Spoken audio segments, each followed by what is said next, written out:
Hello queens and goddesses. For Christmas this year, I decided to head home for the holidays and visit some family that I haven't seen in quite a while. I started my travels by flying from LAX to... We're in ATL.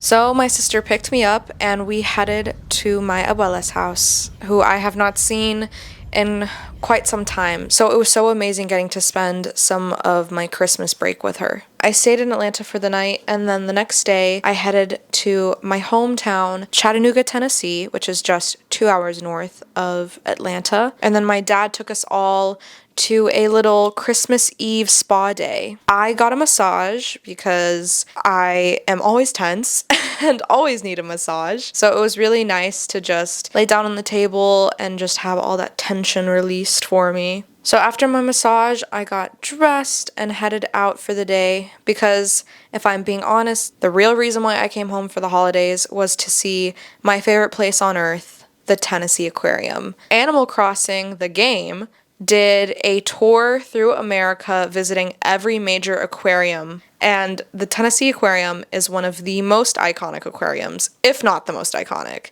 And so I went to take photos and videos with all the characters and go shop at the store. So as you can see here, I got my video with Tom Nook himself, Mr. Moneybags, Sugar Daddy 101.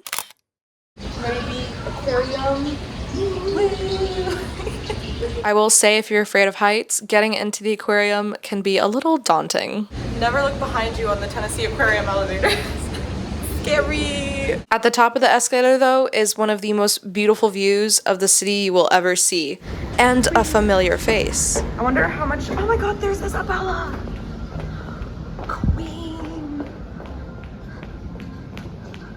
Hi, Isabella. Yes, I know her name is Isabel. I just kept mispronouncing it. And of course, my sister and I took plenty of photos and videos while we were here. That was kind of the whole point, was just to have a chill day out together at the aquarium while enjoying our favorite video game characters. You gotta do the pose. She does like her leg kick and her arms out. The Tennessee Aquarium is one of the largest freshwater aquariums in all of the United States, only outranked by Georgia. We don't talk about that though. But for real, the Tennessee Aquarium is one of my absolute favorite places in the world. Between the glass ceilings and the immersive environments, it's such a joy to explore. And very first up, we have the otter exhibit, which just so happens to be my absolute favorite. Be getting fed or something. They're being eaten by Tom Nook. Oh, no, they're up there. Oh, I see one. They're sleeping. He's in the corner. Fun fact, one of the otters here is named Maya. I don't know which one though. Look at him. He's so precious and I love him so much. And there's Pascal, the best otter of them all. So once you pass the otter section, you then enter the main section of the aquarium, which is about 5-ish stories of just a black room full of these giant tanks. And the great part about this is that it's sort of an unspoken rule to be as quiet as possible in this part of the aquarium, so it's a very tranquil and relaxing experience. Like I said, I grew up going to this aquarium, so every time I come here, it's like a breath of fresh air and the best parts of my childhood all wrapped into one. And throughout the aquarium, there are these special tanks where you can actually go into them and feel like you're part of the exhibit. These are always so fun, but you kind of have to be careful because it's really easy to hit your head on these. Up next was one of the many sturgeon exhibits. Sturgeons are a big part of the Tennessee River and Tennessee ecosystem. Unfortunately, this little guy here was having a hard time. He'd gotten flipped over onto his back, but do not fret, he was able to turn himself around. Hi, Mr. Sturgeon. Bye, Mr. Sturgeon.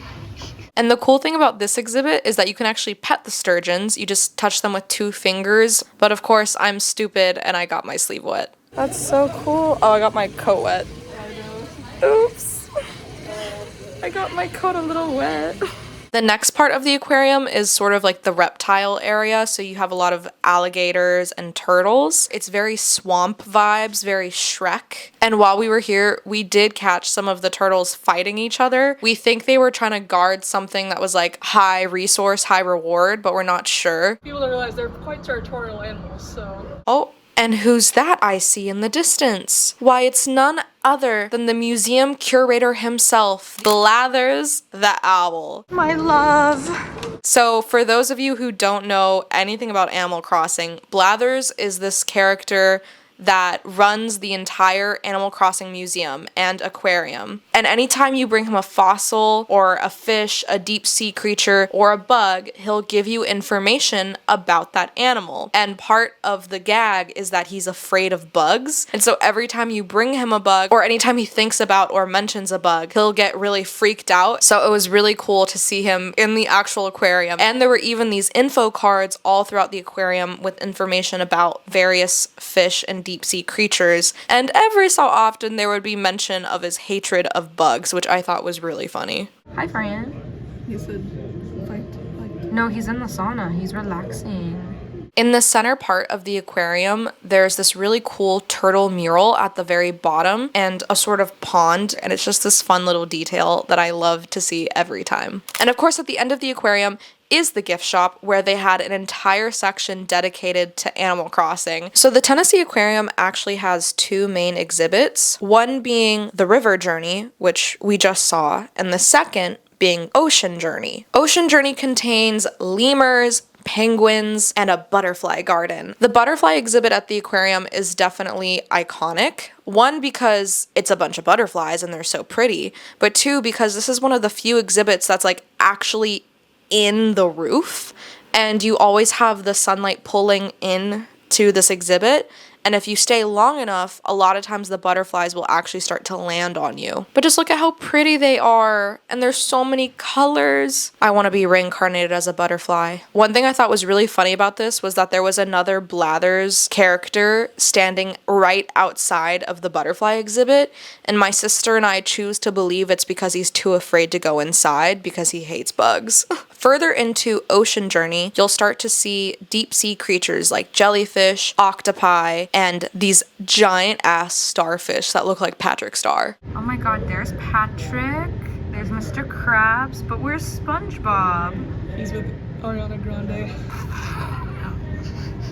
As we were nearing the end, we were pleasantly surprised by a new wave machine where a familiar face had washed up on shore. Look at this icon.